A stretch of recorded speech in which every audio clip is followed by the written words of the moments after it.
Olá, tudo bem? Estamos mais uma vez aqui fazendo a nossa discussão sobre produção de texto nos anos iniciais, do terceiro ao quinto ano. E a pergunta de hoje é: no trabalho de produção textual, como fica a questão da ortografia? Como fica a correção? O que e como avaliar as produções dos alunos? Então, primeira coisa, nós temos que ter em mente que a correção é uma das etapas da produção textual, né? Então, o aluno ele precisa entender desde o início, né, que seu texto, seja ele escrito, oral ou multimodal, ele não fica pronto na primeira versão. Isso é muito importante que o aluno entenda. Isso tem que ser naturalizado em sala de aula.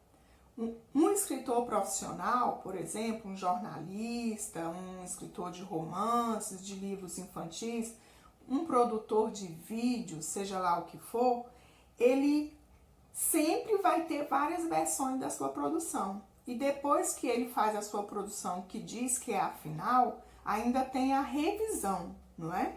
Então, se um profissional que lida com a linguagem, ele precisa de várias versões e de revisões, imagina quem está aprendendo, né? A escrever, não é? A ler, a produzir. Então, e como devemos proceder para fazer a correção de uma produção do aluno? Então, esta é uma questão muito importante, né? E também, assim como a produção é feita em várias etapas, a correção também ela tem etapas.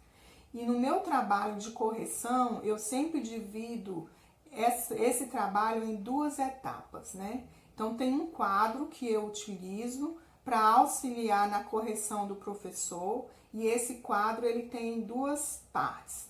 Primeiro é a correção no nível micro do texto, que vai contemplar as questões ortográficas, né? A questão de como se escreve na língua portuguesa, né?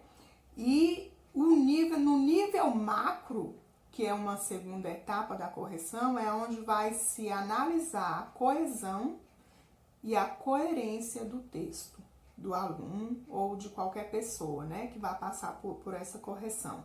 Então, nível macro, que são as questões de coesão e coerência, e no nível micro, as questões de ortografia. Então, é a maneira que nós devemos também utilizar para corrigir e também para não confundir a cabeça do aluno. Portanto, a produção de textos, ela pressupõe várias correções até se chegar à versão final. E essa é uma característica que tem que ser naturalizada em sala de aula. Todos os alunos têm que entender que a sua escrita, a sua fala, a sua produção não vai ficar pronta na primeira versão, que vão ser várias versões até se chegar à versão final. Então, se você gostou dessa dica, comente aqui nos comentários, marque também aquela pessoa que você acha que deve ouvir essa nossa conversa. E até a próxima!